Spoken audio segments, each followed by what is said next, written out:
अस्सलाम वालेकुम। आपको इस खुसूसी ट्रांसमिशन में खुशामदीद कहते हैं। भारत के 6 और 7 मई के हमलों में 5 जदीद तैयारों, ड्रोन और मुतअद्दिद पोस्टों के तबाह होने के बाद अब ऐसा लग रहा है कि भारत पोखलाहट का शिकार हो गया है। आज भारत ने एक बार फिर खुली जारहियत करते हुए पाकिस्तान की फिजाई हदूद की खिलाफ वर्जी की। पाकिस्तानी फौज ने पंजाब और सिंध के मुख्तलिफ इलाकों में भेजे गए 29 इसराइली साख्ता ड्रोन मार गिराए। ये ड्रोन्स रावलपिंडी, गुजरात, अटक, गुजरांवाला, लाहौर, शेखुपुरा, ननकाना, घोटकी और कराची के इलाके मलीर में तबाह किए गए। अब से कुछ देर पहले DGISPR लेफ्टिनेंट जनरल अहमद शरीफ चौधरी ने नायब वजीर आजम इसहाक डार के साथ एक मुश्तरका प्रेस कॉन्फ्रेंस करते हुए कहा कि 7 और 8 मई की रात भारत ने फिर से जारहियत का मुजाहरा किया और भारत की जानिब से जो ड्रोन्स भेजे गए उन्हें पाकिस्तान की फौज ने तबाह किया। तबाह होने वाले भारतीय ड्रोन्स का मलबा मुख्तलिफ इलाकों में जो है वो मौजूद है, जबकि नायब वजीर आजम इसहाक डार ने कहा कि आइंदा भी भारत ने अगर कुछ किया तो इसका भरपूर जवाब दिया जाएगा। इससे पहले वजीर आजम की ज़ेर सदारत आज सिक्योरिटी से मुतालिक भी एक हंगामी इजलास हुआ, जिसमें मुख्तलिफ ऑप्शंस पर गौर किया गया और मौजूदा सूरत हाल का जायजा लिया गया। उन्होंने कहा कि दुश्मन को इलाकाई सालमियत पर हमले और सलामती की खिलाफ वर्जी का जवाब मिलेगा और हम हर तरह के हालात के लिए तैयार हैं। वफाकी वज़ीर इत्तलात अताउल्लाह ताड़ का यह कहना है कि गिराए गए जो ड्रोन्स हैं तबाहशुदा, उनका मलबा हम अपने अजायब घरों में रखेंगे। हमने कुछ ड्रोन्स को जैम करके और कुछ को एयर डिफेंस सिस्टम से गिराया है। वज़ीर दिफा ख्वाजा आसिफ का यह कह रहा है कि भारत की जानिब से पाकिस्तान में ड्रोन हमलों के बाद अब जवाबी कार्रवाई यकीनी हो गई है। पाकिस्तान जवाब में भारत की फौजी तनसीबात को निशाना बनाएगा। बरतानवी खबरसां इदारे के साथ गुफ्तगू में उनका यह कहना था कि कशीदगी में कमी की अब कोई गुंजाइश बाकी नहीं रही और पाक भारत तनाज़ा बंद गली में दाखिल हो रहा है। उन्होंने भारतीय दावे की तरदीद करते हुए कहा कि भारतीय ड्रोन से लाहौर के दिफाई निजाम को कोई नुकसान नहीं हुआ। इससे पहले भी उन्होंने CNN को एक इंटरव्यू में कहा था कि पाक भारत तनाज़ा एक मुकम्मल जंग की शक्ल इख्तियार कर सकता है। नायब वज़ीर आज़म और वज़ीर ख़ारजा इसहाक डार ने तुर्क मीडिया TRT वर्ल्ड को एक इंटरव्यू में यह कहा है कि भारतीय जारहियत के बाद पाक भारत मुशीराने कौमी सलामती के दरमियान राब्ता भी हुआ है और इस बात की उन्होंने तस्दीक कर दी है। अमरीका भी इस मामले में फाल हो गया है। आज वज़ीर आज़म पाकिस्तान शहबाज शरीफ से अमरीकी वज़ीर ख़ारजा मार्को रूबियो ने राब्ता किया है। वज़ीर आज़म हाउस के मुताबिक अमरीकी वज़ीर ख़ारजा ने पाकिस्तान और भारत दोनों को कशीदगी कम करने के लिए मिलकर काम करने की जरूरत पर जोर दिया है। शहबाज शरीफ का यह कहना था कि पाकिस्तान अक़वाम मुत्तहिदा के चार्टर के आर्टिकल 51 के तहत अपने दिफा में कार्रवाई का हक महफूज रखता है। गुज़श्ता रोज अमरीकी सदर डोनाल्ड ट्रंप ने भी पाकिस्तान और भारत के दरमियान मुसालहत कराने की पेशकश करते हुए कहा था कि मैं चाहता हूं कि दोनों ममालिक अब बस कर दें और अगर मैं कुछ मदद कर सकता हूं तो मैं हाजिर हूं। ईरान और सऊदी अरब के वज़राए ख़ारजा जो है वो भारत का दौरा कर रहे हैं और उन्होंने इस दौरे के दौरान भारतीय हम मनसब जयशंकर से मुलाकातें भी की हैं। पाक भारत कशीदगी पर बरतानिया और जर्मनी समेत मुतादिद ममालिक जो है वो तशवीश का इजहार कर रहे हैं और दोनों ममालिक को बातचीत का मशवरा दे रहे हैं। उधर यूरोपीय यूनियन ने पाक भारत कशीदगी में फौरी कमी के इक़दाम का भी मुतालबा किया है। जर्मनी के चांसलर ने पाकिस्तान और भारत के दरमियान कशीदगी पर शदीद तशवीश का इजहार किया है, जबकि फ्रांस ने पाकिस्तान और भारत से तहम्मुल का मुजाहरा करने का मुतालबा किया है। लेकिन अज़रबैजान की जो हुकूमत है उसने वज़ीर आज़म पाकिस्तान के नाम खत लिखा है और पाकिस्तान की मुकम्मल हिमायत का फैसला करते हुए भरपूर साथ देने का ऐलान किया है। बैनुल-अक़वामी सतह पर पाकिस्तान के दिफाई इक़दामात को भी जो है वो सराहा जा रहा है। अमरीकी अखबार वॉशिंगटन पोस्ट ने अपने इदारे में लिखा है कि पाकिस्तान की जानिब से भारतीय तैयारे मार गिराए जाने का इक़दाम यह जाहिर करता है कि पाकिस्तान को भारत के पास जो है वो भारत को जवाब देने और उसे नुकसान पहुंचाने की मुकम्मल सलाहियत जो है वो मौजूद है। भारत की तरफ से आज ये जो जारहियत दिखाई गई है और एक मजीद एक एक्ट ऑफ प्रोवोकेशन जो है वो हमने देखा कि बड़ी तादाद में ड्रोन्स जो हैं वो पाकिस्तान की तरफ जो है वो रवाना किए गए और उनका मकसद जो है वो पाकिस्तान के लोगों को परेशान करना और यहाँ पर जो है वो मजीद कैओस जो है वो पैदा करना था। और लेकिन ये जो कोशिश थी ये कोई खातर खा ना तो नुकसान कर सकी और फिर पाकिस्तान ने जो है वो इनमें से जो ड्रोन से उनको भी मार गिराया। ये ड्रोन जो है वो जो भारत की तरफ से बताया जा रहा था कि ये उनके अहदाफ हैं या ये पाकिस्तान के एयर डिफेंस सिस्टम तक पहुंचना चाहते थे, वो उन अहदाफ तक भी ना पहुंच सके। कोई खेतों में गिरा, कोई घरों पर गिरा, किसी ने किसी मार्केट पर गिरकर जो है वो नुकसान पहुंचाया। अब ये जो सूरत हाल है, इस पर पाकिस्तान अपने जवाब के बारे में किस तरह से सोच रहा है, हुकूमत पाकिस्तान इस सारे मामले को किस तरह से देख रही है, इस पर बात करने के लिए के वज़ीर इत्तलात और नशरियात अताउल्लाह तारड़ साहब इस वक्त मेरे साथ मौजूद हैं। उनसे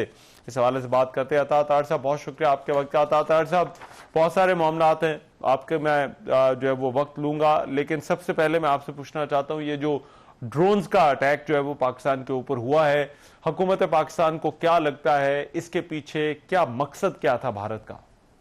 अरे मान साहब, देखिए, बहुत शुक्रिया। ये जब हमने इनके राफेल जेट्स गिराए हैं और इनको तवक्को नहीं थी कि इनके राफेल जेट्स गिर जाएंगे, क्योंकि एक सुपीरियर टेक्नोलॉजी है, माना जाता है कि जी ये बड़े इनविंसिबल हैं, तो उसके बाद इनकी एयरफोर्स का और इनके पायलट्स का मोराल डाउन हुआ, तो इन्होंने अपने जहाज मूव कर दिए डाउन साउथ, नीचे ले गए और विड्रॉ कर गए। और उसकी एविडेंस भी हमारे पास है नेचुरली। उसके बाद इन्होंने बुज़दिलाना हमला किया है, वो अनमैन्ड ड्रोन से किया है, कि एक ऐसी मशीन जिसमें कोई इंसान का अमल दखल ना हो। अब ये टारगेट ये था कि पाकिस्तान में मिलिट्री इंस्टॉलेशन को निशाना बनाया जाए। हमने अल्हम्दुलिल्लाह अब तक 29 ड्रोन जो हैं वो गिराए हैं, और ये स्टेल्थ टेक्नोलॉजी है, इनविजिबल होते हैं, रडार पे नहीं आते, इजरायली टेक्नोलॉजी है। और ये ड्रोन जिन जिन अहदाफ की तरफ गामजन थे उससे काफी पहले, या तो through hit air defence system के जरिए या थ्रू जैमिंग, इनको गिरा दिया गया है। और ये भी एक एक्ट ऑफ प्रोवोकेशन है, ये अनप्रोवोक्ड अटैक है। तो पाकिस्तान तैयारी करेगा इंशाल्लाह। और देखिए, बहुत उजलत में या फौरी क्विक रिस्पांस की जरूरत नहीं होती। वो कहते हैं revenge is a dish best served cold. तो मौका आएगा। हमने कल जो नेशनल सिक्योरिटी कमेटी की मीटिंग में जब अफवाज पाकिस्तान को ऑथराइज किया है कि वो एक रिस्पांस दें, तो जगह का, वक्त का तयन वो करेंगे और भरपूर और मुंह तोड़ जवाब इसका जाएगा इंशाल्लाह। ठीक है, राइट। लेकिन अता तारड़ साहब, एक और मामला है जिस पर मैं आपसे जानना चाहता हूं, वो ये कि लाहौर के हवाले से सुबह से बहुत ज्यादा बात हो रही है, बड़ी अफवाहें भी गर्दिश में हैं और प्रोपेगेंडा भी दूसरी तरफ से बहुत ज्यादा किया जा रहा है कि वहां पर किसी फौजी तंसीब को नुकसान पहुंचा है। लाहौर में क्या हो रहा है उस बॉर्डर पर, और फिर ये जो दावे किए जा रहे हैं भारत की तरफ से, इनको आप किस तरह से देखते हैं? देखिए, मैं पहली बात तो ये कि लाहौर बिल्कुल मुकम्मल तौर पे महफूज है, कोई ऐसी डैमेज कॉज नहीं हुआ। हाँ, एक मिलिट्री इस्टेब्लिशमेंट की जगह है जो जिसको कहते हैं कि जहां पे आपकी कुछ मशीनरी इक्विपमेंट वगैरह होती है, वो वहां पे कुछ इक्विपमेंट थोड़ा बहुत डैमेज हुआ है। 4 फौजी हमारे जवान जो हैं वो जख्मी हुए हैं।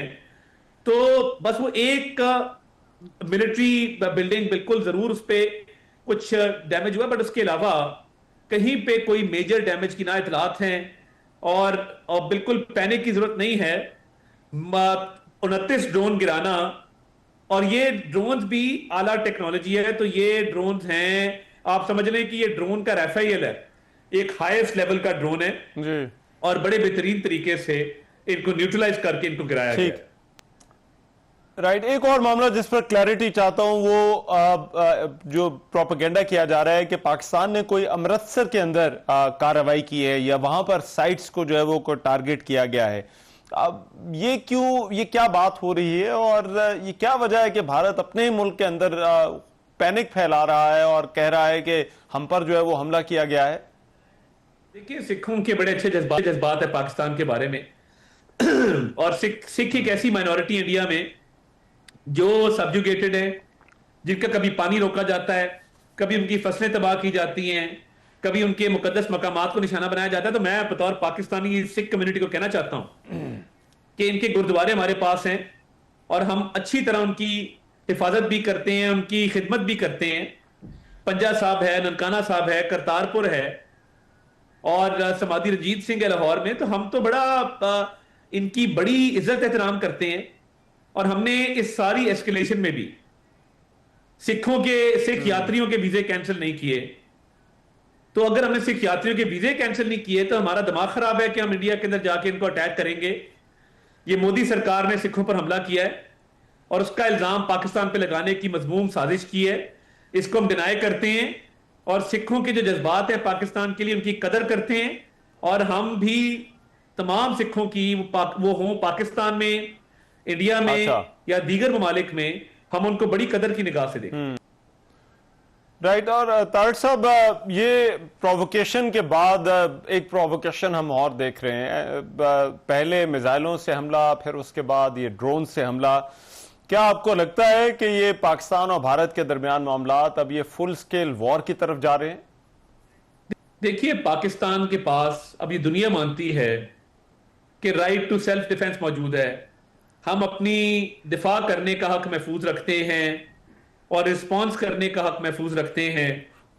तो देखिए, पाकिस्तान का जवाब होगा, भरपूर होगा और जरूर होगा। तो अब भारत को इंतजार करना चाहिए कि हम कब करते हैं, कहां करते हैं, मगर एक बात तय है कि जवाब आएगा और बड़ा भरपूर आएगा इंशाअल्लाह ताला। अच्छा। और ये जो सालसी की कोशिशें हो रही हैं, डिप्लोमेटिक एफर्ट्स बहुत तेज हो गई हैं। सऊदी और ईरानी वजीर खारजा भारत गए हैं। अब से कुछ देर पहले मार्को रूबियो से वजीर आजम की बात हुई है। इन जो सालसी की कोशिशें हैं, इनको पाकिस्तान किस तरह से देखता है? देखिए, प्राइम मिनिस्टर की जो मार्को रूबियो से बात हुई और दीगर ममालिक भी अपनी कोशिश कर रहे हैं कि अमन बरकरार रहे, डी एस्केलेशन हो। मगर देखिए, जो इंडिया ने बुज़दिलाना हमले किए, प्राइम मिनिस्टर ने पाकिस्तान का जो बड़ा एक जोरदार मजम्मत थी वो उन तक पहुंचाई कि 31 सिविलियन शहीद हुए, 57 इंजर्ड हुए और पाकिस्तान की टेरिटोरियल सॉवरेनिटी को जो है वो वायलेट किया गया।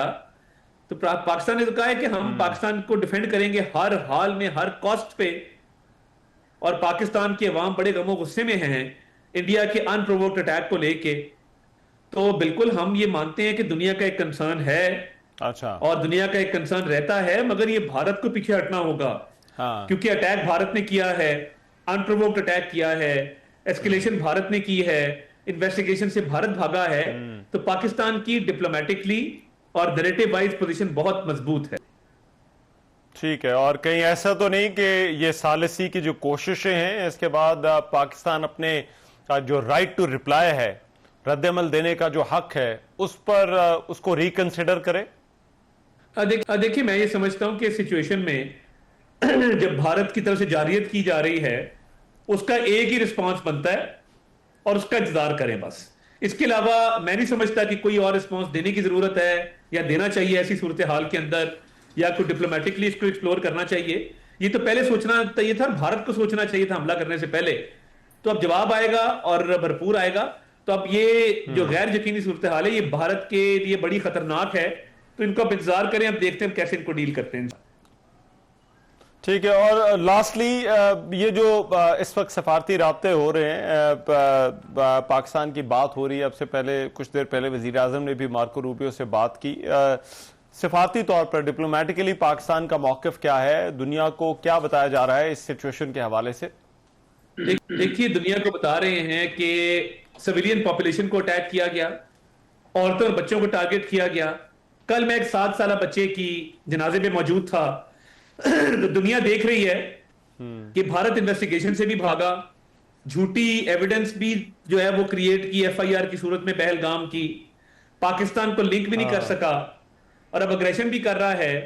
तो भारत पूरी दुनिया के सामने मेरा ख्याल है बेनकाब हो चुका, बुरी तरह एक्सपोज हो चुका, और उनके पास अपने दिफा में कहने को कुछ नहीं है। अब सिर्फ वो पाकिस्तानी रिस्पांस का इंतजार कर रहे हैं हाथ पे हाथ रख के, और पाकिस्तान का रिस्पांस जब आएगा तो इनके होश ठहरेंगे इंशाल्लाह। बिल्कुल ठीक। बहुत शुक्रिया। अताउल्लाह तारड़ हमारे साथ मौजूद थे, वफाकी वजीर इत्तलात और नशरियात बात कर रहे थे। बहरहाल ये जो मामला है पाकिस्तान और भारत के दरमियान, ऐसा लग रहा है कि हालात संभलने की बजाय जो है वो अब वक्त आ गया है कि एक्शन जो है वो लिया जाए, क्योंकि आज जो भारत की तरफ से जारिया दिखाई गई है वो बहुत ही अनप्रेसिडेंटेड है। प्रोग्राम में इस ट्रांसमिशन में अभी एक ब्रेक शामिल करें, वापस जब आते हैं तो फिर मजीद कुछ बात करेंगे कि ये जो ड्रोन अटैक्स हुए हैं इनके पीछे वजह क्या थी, मोटिव क्या था और ये किस तरह से टारगेट करने की कोशिश की गई है। एक ब्रेक के बाद वापस आकर इस पर बात करें। Welcome back to this transmission. Bharat के जो है वो 6 और 7 मई के हमले, अब हुआ ये कि पहले जो है वो 6 और 7 मई के दरमियान एक जो एंगेजमेंट हुई भारतीय फ़िज़ाइया की पाकिस्तान फ़िज़ाइया के साथ, तो उसमें उनको अपने 5 तैयारे जो है वो उन्होंने गिरवा लिए और फिर उसके बाद जो है वो अगले दिन जब ड्रोन भेजे तो उनमें से जो ड्रोन्स थे बेशतर वो भी इंटरसेप्ट हो गए और उन ड्रोन्स को भी जो है वो आज गिरा दिया गया। तो भारत की ये जो एयर पावर है इसका पोल एक दफ़ा नहीं बार बार खुल रहा है और ये आज नहीं खुल रहा, इससे पहले भी जो है वो कई दफ़ा जो है वो खुल चुका है। हमने देखा कि पुलवामा के बाद जब पाकिस्तान की फ़िज़ाइया और भारतीय एयरफोर्स जो है वो आमने सामने हुए तो क्या हुआ था, उनका एक तैयारा गिरा सुखोई जो कि भारत में गिरा और दूसरा तैयारा पाकिस्तान में गिरा, पायलट भी गिरफ्तार हुआ। इससे पहले भी जब उन्होंने बालाकोट पर हमला करने का दावा किया था तो वो एक पेलोड फेंक कर जो है वो वापस जो है वो चले गए थे। बहरहाल ये तमाम के तमाम मामलात हैं, लेकिन ये जो डेवलपमेंट्स हमने पिछले 2-3 दिन के अंदर देखी हैं इनमें क्या हुआ है, किस तरह से ये मामलात अनफोल्ड हो रहे हैं, उस पर बात करने के लिए एयर कॉमोडोर हैदर रजा साहब इस वक्त मेरे साथ जो है वो मौजूद है, उनसे इस हवाले से बात करते हैं। बहुत शुक्रिया हैदर साहब आपके वक्त का। बहुत शुक्रिया साहब, सबसे पहले तो ये बताइए, ये जो आज सुबह हमने एक एपिसोड देखी कि भारत ने कोई 29 ड्रोन जो है वो भेजे और उन्होंने टारगेट्स पे जाने की कोशिश की, इंटरसेप्ट हुए, इसकी सेंस आपको क्या, what sense do you make of this? ये ऐसा क्यों किया गया, क्या टारगेट था और ये क्या टेक्नोलॉजी थी जिसका जो है वो इस्तेमाल करने की कोशिश की गई? हमारा साहब, इंडिया सिंस यस्टरडे बहुत इरेशनल और इररिस्पॉन्सिबल बिहेव कर रहा है। कल उसने अटैक किया बॉर्डर क्रॉस के, international border, civilians killing, women killing, children killing, मसाजिद, डैम्स, और आज फिर उसने वही हरकत की, इरेशनल ड्रोन अटैक्स किए। जैसे आपने टेक्नोलॉजी की बात की, ड्रोन भी एक टेक्नोलॉजी है टू अटैक। कल उन्होंने हेरोन किया था और आज हेरोप किया, ये 2 डिफरेंट टाइप ऑफ ड्रोन्स हैं। ठीक है। और इसमें drone used to be known as R P V initially, remote pilot vehicle, क्योंकि इसमें पायलट नहीं होता, ये वो जहाज है जिसमें पायलट नहीं होता। फिर उसको अनमैन्ड एरियल व्हीकल आया जिसमें सिर्फ इंटेलिजेंस, सर्विलेंस, रिकॉनेसेंस कैमरास लगे होते थे। फिर वो यू कैव बन गया, जब उसमें वेपन लग गया तो अनमैन्ड कॉम्बैट एरियल व्हीकल हो गया। तो जो हिरोन है ना, ये अनमैन्ड कॉम्बैट एरियल व्हीकल है। तो कल जब ये था हमारे बॉर्डर्स पे तो यकीनन ये वीडियोस बना रहा था उन जगहों पे जहां पे बाकी जहाज जो है टारगेट करे थे मिसाइल्स को। उसको पाकिस्तान ने हिट किया हिरोन को। फिर नेक्स्ट कैटेगरी आ जाती है जो किलर ड्रोन्स कहलाती है, जो ये हारोप है। अच्छा, हिरोन भी इसराइली है, हारोप भी इसराइली है। किलर ड्रोन कह लें, उसको सुसाइडल ड्रोन कह लें, उसे केमिकल्स ड्रोन कह लें, ये वो ड्रोन होता है जिसमें अंदर एक्सप्लोसिव भी होता है और कैमरा भी होता है। अच्छा। और इसने खुद जाके हिट करना होता है टारगेट को, that's why it is known as a suicidal drone. और पीछे से इस कंट्रोल भी होता है और ऑटोनमस भी हो सकता है। अच्छा, इसी की एक और कैटेगरी, ये एक तरह का मिसाइल ही है, एक तरह का मिसाइल है विच इज गाइडेड नाउ, जो कि गाइडेड होता है, लॉइटरिंग, जो कि सर्वेलेंस के लिए भी काम आता है। बिल्कुल आपने सही कहा। अच्छा। मिसाइल में उसमें सिर्फ फर्क ये कि मिसाइल को एक टारगेट दे दी गया, वहां जाके ड्रॉप हो जाएगा। इसका ये कि लॉइटर भी करता है और आप टारगेट अपने हिसाब से सिलेक्ट करके फिर वहां पे इसको डिस्ट्रॉय कराएंगे। ये थोड़ा सा फर्क है जिसको हम लॉइटरिंग म्यूनिशन कहते हैं। ठीक, बात है आपने टारगेट्स की, इसको 3 तरह के हम टारगेट्स इस पे सिलेक्ट कर सकते हैं। एक होता है जिसमें पायलट खुद फ्लाई कर रहा है पीछे, रिमोट पायलट, और वो देख रहा है वीडियो में और टारगेट सिलेक्ट करेगा और वहां पे इसको ड्रॉप कराएगा, यानी हिट कराएगा। दूसरे केस में हम जीपीएस फीड कर दें उसमें और कोऑर्डिनेट्स फीड कर दें, और अगर एक घर के कोऑर्डिनेट फीड कर दिए वहीं जाके वो हिट करेगा। तीसरा जो सबसे ज्यादा मैं समझता हूँ कि डेंजरस है, वो ऑटोनोमस है, क्योंकि उसके फिर इंटरनेशनल ह्यूमैनिटेरियन लॉज भी इंपैक्ट होते हैं उससे। उसमें यह है कि आप उसको फुल लिबर्टी दे देते हैं उस ड्रोन को कि टू हिट एनी टारगेट जो फीड कर दिया गया। अब वो जब उस टारगेट पे पहुंचेगा, फॉर एग्जांपल अगर एक घर है और उस घर के अगर बाहर बच्चे खेल रहे हैं या छत पे बच्चे खेल रहे हैं, वो ये नहीं देखेगा बच्चे, तो आइडेंटिफाई हिट करेगा, वो उसको करेगा, जो कि अगेंस्ट लॉज ऑफ वॉर। अच्छा, इसमें भी हमने देखा पिंडी में जो है वो एक फूड स्ट्रीट के पास जो है वो गिरा, फिर बाकी जगहों पे मलीर के इलाके में भी इसी तरह से जो है वो गिरा, बाकी जगहों पे भी जो आबादी वाले इलाके थे उनके पास जो है वो गिरा। बल्कि एक तो उन्होंने डीजीआईएसपी आरएफ से कुछ देर पहले प्रेस कॉन्फ्रेंस में कहा जिसका मकसद शायद जो सिखों का मुकद्दस मजहबी मकाम है ननकाना राणा भी साहब, किया। उसको जो है वो उसकी तरफ जो है वो जा रहा था। लेकिन ये जो टेक्नोलॉजी है, इसके इस्तेमाल की वजह आपको क्या नजर आती है? देखें, इसमें ये 5th जनरेशन वॉरफेयर है। हाँ। 5th जनरेशन वॉरफेयर में one of the key element is use of technologies. अच्छा। Second is cyber attack and third is psychological operation, this is misinformation and disinformation, जो कि India बहुत actively फैला रहा है। हाँ।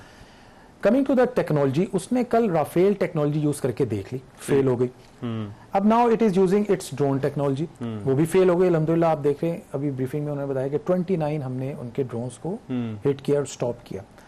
तो मुझे ऐसा लगता है इंडिया डेस्परेट है, without any evidence, without any rational, वो पब्लिक को शायद सेटिस्फाई करने के लिए, ऑप्टिक्स के लिए ये हरकतें कर रहा है, एक केओस क्रिएट करने के लिए हमारी साइड पे। क्योंकि आप देखें सिविलियन आबादी पे अटैक है, जैसा आपने बात की पिंडी में, लाहौर में, कराची में, तो एक केओस ही क्रिएट होता है ना इससे। ठीक है, लेकिन ये जो राफेल टेक्नोलॉजी की आपने बात की, अब ये तो बहुत सुपीरियर तैयारा है। आई थिंक पिछले दफा भी पुलवामा के बाद भी मोदी ने कहा था कि अगर हमारे पास राफेल होते तो जो है वो हम देखते $288 मिलियन का गालिबन एक जो है वो इंडिया ने जो खरीदा है, $288 मिलियन का एक तैयारा है। सही कह रहे हैं। तो ये तकरीबन कोई 600 मिलियन $8 बिलियन हो गए, 9 मिलियन डॉलर के लगभग उनको नुकसान पहुंच गया है ये 3 तैयारों का। 900 मिलियन, सॉरी 900 मिलियन, बिल्कुल ऐसे। तो ये टेक्नोलॉजी को क्या वजह है कि ये टेक्नोलॉजी उनकी उस तरह से डिलीवर नहीं कर रही जिस तरह से वो एक्सपेक्ट कर रहे हैं?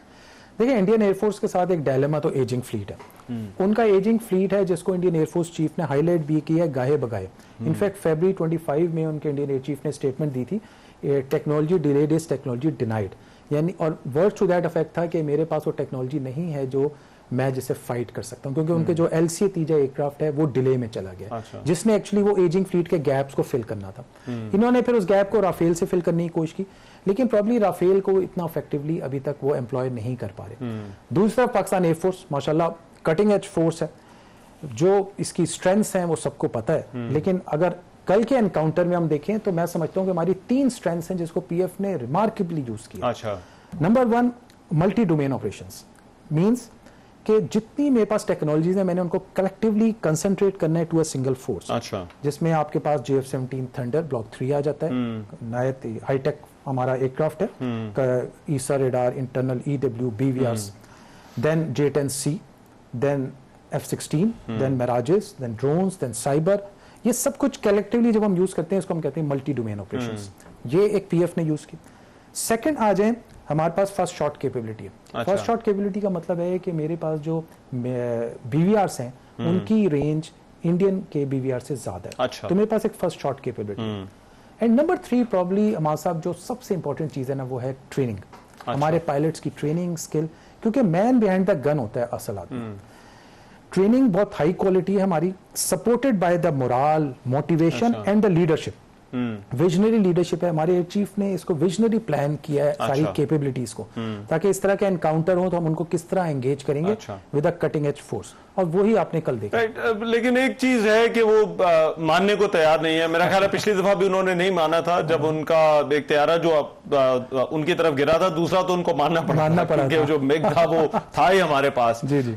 लेकिन एक प्रोसेस क्या होता है जब एक पायलट जो है वो कोई तैयारा गिराता है जो कि बॉर्डर के दूसरी तरफ है या किसी ऐसी टेरेन में जहां पर फिजिकली जाके नहीं देखा जा सकता, तो उसकी कॉन्फर्मेशन पायलट को, उस एयरफोर्स को, वो किस तरह से होती है? देखिए, एक तो पायलट खुद क्लेम करता है, this is the first step. Pilot claim करता है, supported by the evidence from the video जो कि रिकॉर्ड हो रही होती है of the radar and AVTR। ठीक है। वो दोनों जब कंबाइन होते हैं तो एक एविडेंस बन जाता है। साथ ही ejection seat is another evidence. इसमें लाइक मार्टिन बेकर की सीट है, वो भी एक एविडेंस है।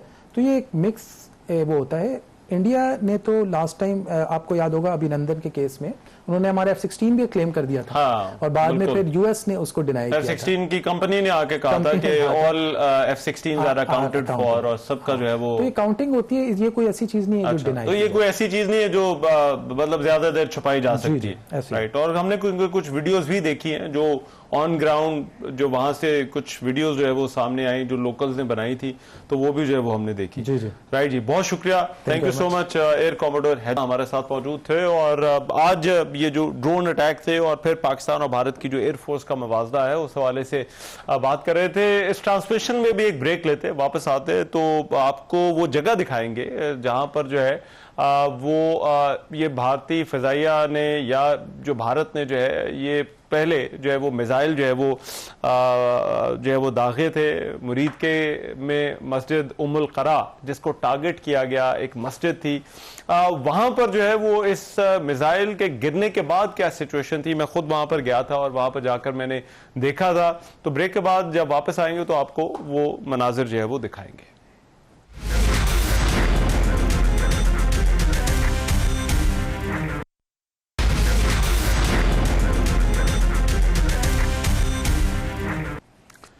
Welcome back to this transmission. मैं ब्रेक पर जाने से पहले बात कर चुका हूं कि भारत की तरफ से जो मिसाइल हमले किए गए, अब भारत का ये दावा है कि ये मिसाइल जो थे वो टेरर कैंप से यहां पर दहशतगर्दों की ट्रेनिंग होती थी और यहां पर जो है वो ट्रेनिंग कैंप्स में मौजूद दहशतगर्दों को जो है वो निशाना बनाया गया। और ये बात मुरीद के हवाले से इस दफा नहीं कही गई, ये मुरीद के हवाले से बार बार जो है वो कही जाती है, चाहे वो उड़ी अटैक हो, पुलवामा अटैक हो, हमेशा हम इस इलाके का जो है वो जिक्र जो है वो सुनते हैं। लेकिन कल मुझे खुद वहां जाने का इत्तेफाक हुआ और उस जगह देखने का इत्तेफाक हुआ कि जिसके मुतालिक भारत का ये दावा है कि ये टेरर कैंप था और ट्रेनिंग कैंप था। अब जरा मैं आपको भी वो जगह दिखाना चाहता हूं और वो जगह आप देखिए।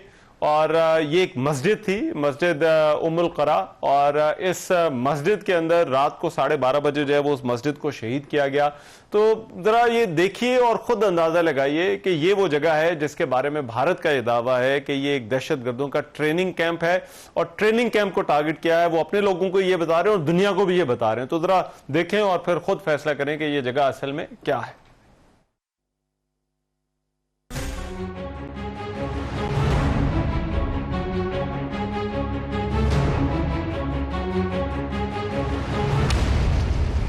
मैं इस वक्त मुरीदके में उस जगह पर मौजूद हूँ जिसके मुतालिक जो है वो भारत ने दावा किया कि उन्होंने यहाँ पर एक मिसाइल अटैक किया। और इस जगह के मुतालिक जो है वो दावा किया जा रहा है कि ये वो जगह है जहाँ पर जो है वो कोई टेरर कैंप ऑपरेट हो रहा था जिसको निशाना बनाने की कोशिश की गई।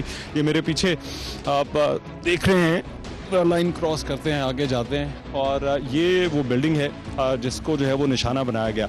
ये मुरीदके का ये जो मरकज़ है यहाँ पर जो है वो एक 4 इसके हिस्से हैं और एक यहाँ पर जो है वो बॉयज़ स्कूल है, एक गर्ल्स स्कूल है, एक हॉस्पिटल है और एक ये जो है वो मस्जिद है उम्मुल क़रा जिसे कहा जाता है और जिसे टारगेट करने की कोशिश की गई।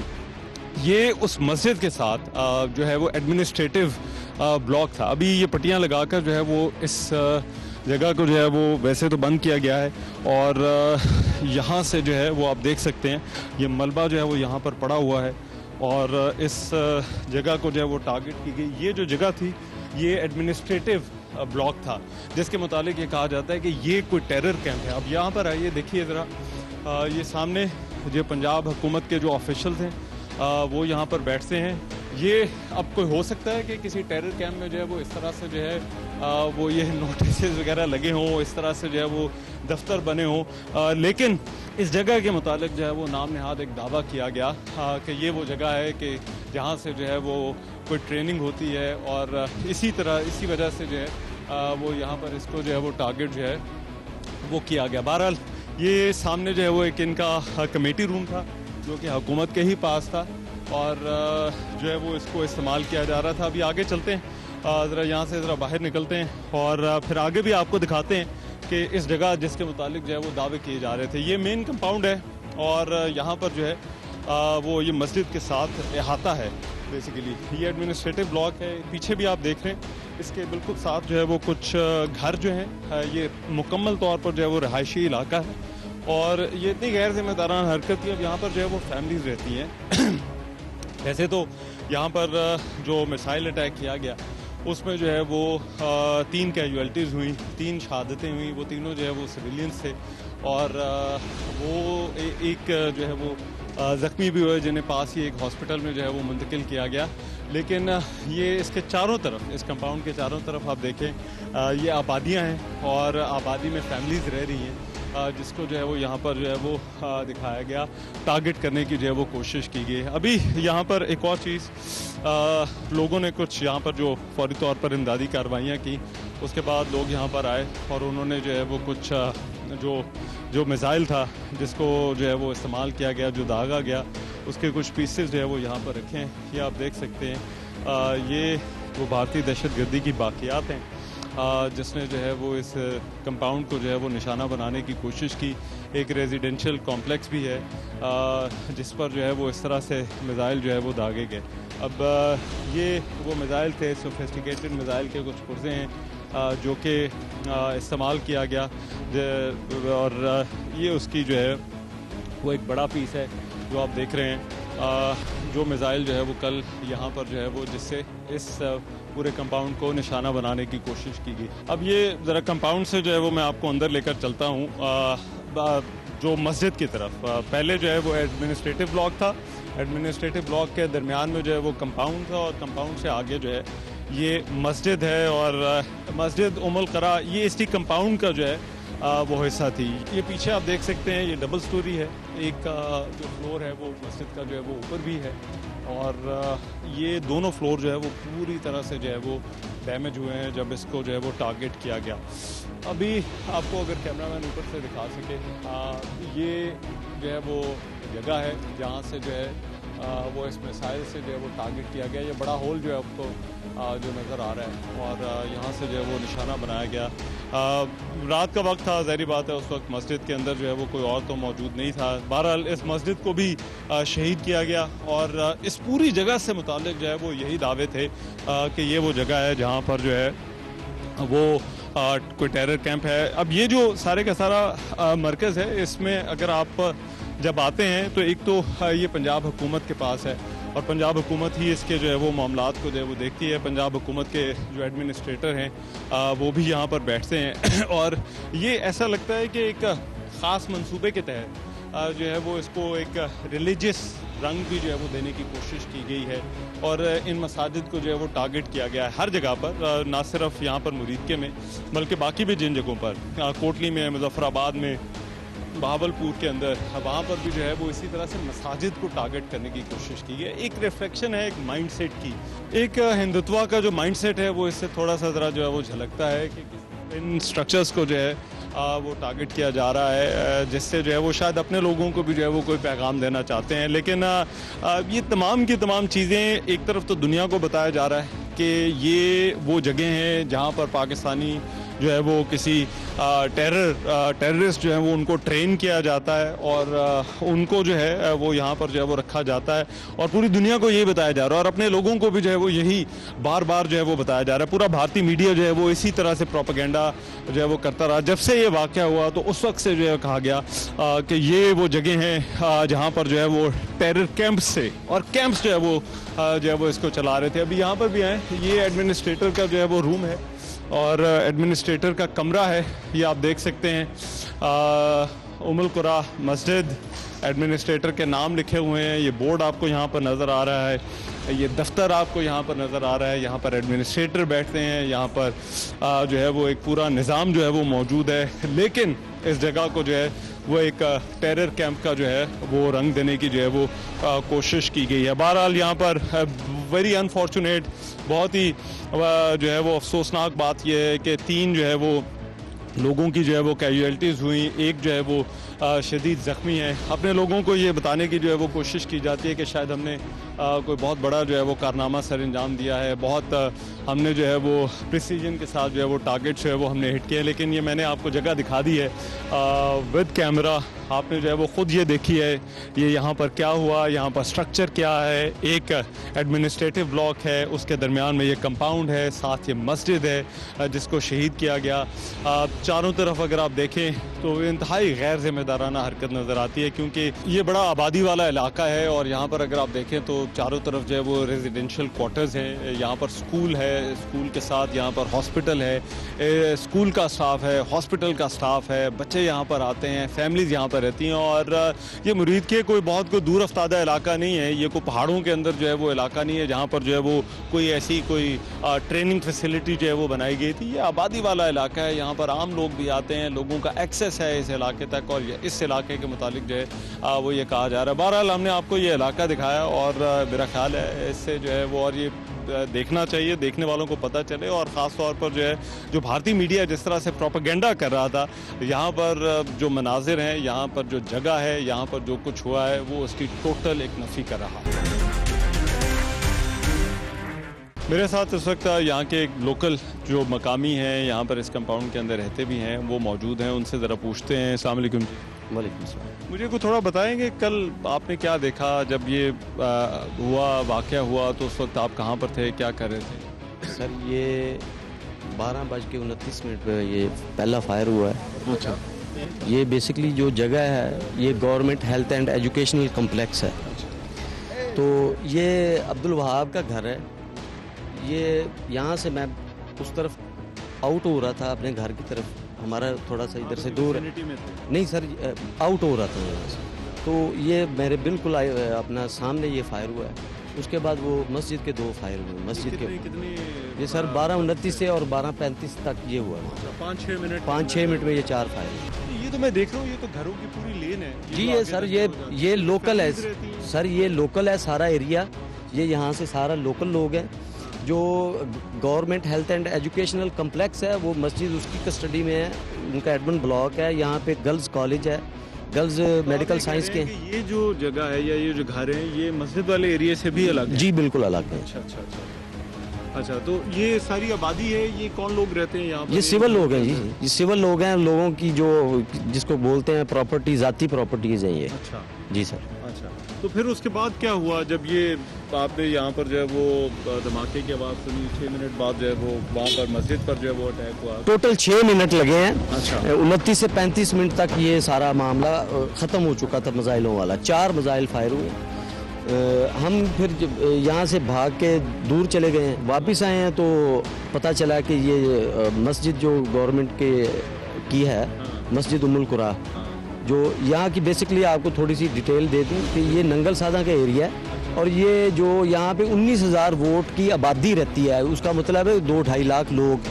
तो जो हम मोदी मीडिया को देख रहे हैं उसमें तो ये लोग कह रहे हैं कि यहाँ पे कोई ट्रेनिंग सेंटर है, ये हमने तो कभी ज़िंदगी में नहीं देखा। तो ये जो उन्होंने बेस बना के लोकल को और यहाँ के लोगों को टारगेट किया, ये हमारी समझ से बाला। क्या मोरल क्या है जो लोग यहाँ पे रहते हैं? मोरल सर ये इस तरह के 10 और भी कर ले तो मुसलमान है, हमारा ईमान अल्लाह पर है, तो बिल्कुल भी हमें ये कोई परवाह नहीं है। लेकिन ये जो ज़्यादती है अल्लाह के घर को गिराने वाला, और बिल्कुल ये बिल्कुल गरीब सा आदमी है। अब्दुल वहाब छोटा सा लड़का है, उसका वालिद साहब फौत हो चुके हैं, तो वो अपना जो है वो हमें तो अंदाज़ा ही नहीं है कि भी इस तरह का कोई मामला हो जाएगा। बहुत शुक्रिया।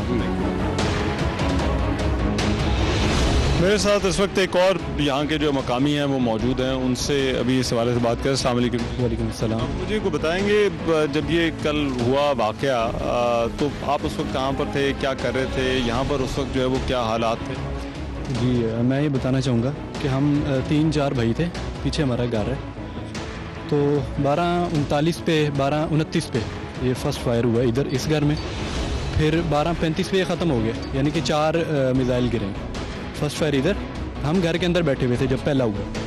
फिर हम फ़ौरन घर से बाहर निकले, घर पीछे हम वहाँ से निकले तो हम बाहर आ गए हैं। फिर दूसरा हुआ, फिर हमने कोशिश की कि इस एरिए से साइड पे हो जाए, बाहर हो जाए। फिर हम बाहर चले गए, फिर 2 जो बाकी मस्जिद के अंदर गिरे। अच्छा, तो उस वक्त आपके साथ और भी लोग थे यहाँ पर जो है वो आबादी तो मैं देख रहा हूँ? तो कोई लोग नहीं थे, हम 3-4 भाई थे बस, बाकी और कोई नहीं थे। हमारी सिक्योरिटी के बंदे थे और बाकी हम 2-3 भाई थे अंदर पीछे घर में। जब ये आपने मिसाइल गिरते देखे उसके बाद इलाके के लोगों का क्या रद्द-ए-अमल था, और फिर रेस्क्यू का काम यहाँ पर जो है वो किस तरह से हुआ? रद्द-ए-अमल ये था कि फ़ौरन ही जो हमारी रेस्क्यू है उन्होंने यानी कि उन तक खबर तो पहुँच गई थी, वो फिर फ़ौरन यहाँ पे आए, उन्होंने रेस्क्यू किया, लोगों को देखा। तो यहाँ पे जो 3 कंफर्म हुई हैं डेथ, तो उनको उन्होंने निकाला, कोशिश की निकालने की। तो इसी तरह क्या जो आपके साथ जो बाकी नौजवान थे, जो इलाके के बाकी लोग हैं, उनका इस सारे वाक़े पर रिस्पांस, रद्द-ए-अमल क्या है, मोरल कैसा है? बहरहाल यही है कि ज़ाहिरी बात है हम मुसलमान हैं, अल्लाह ताला ने हमें पैदा किया और हम इस तरह के, जैसे भाई ने कहा है कि 10-20 भी कर लें तो हम डरते नहीं हैं, लेकिन ये जो हमारी मस्जिद को उन्होंने शहीद किया इसका हमें बहुत दुख है और ये दुख रहेगा। बहुत शुक्रिया।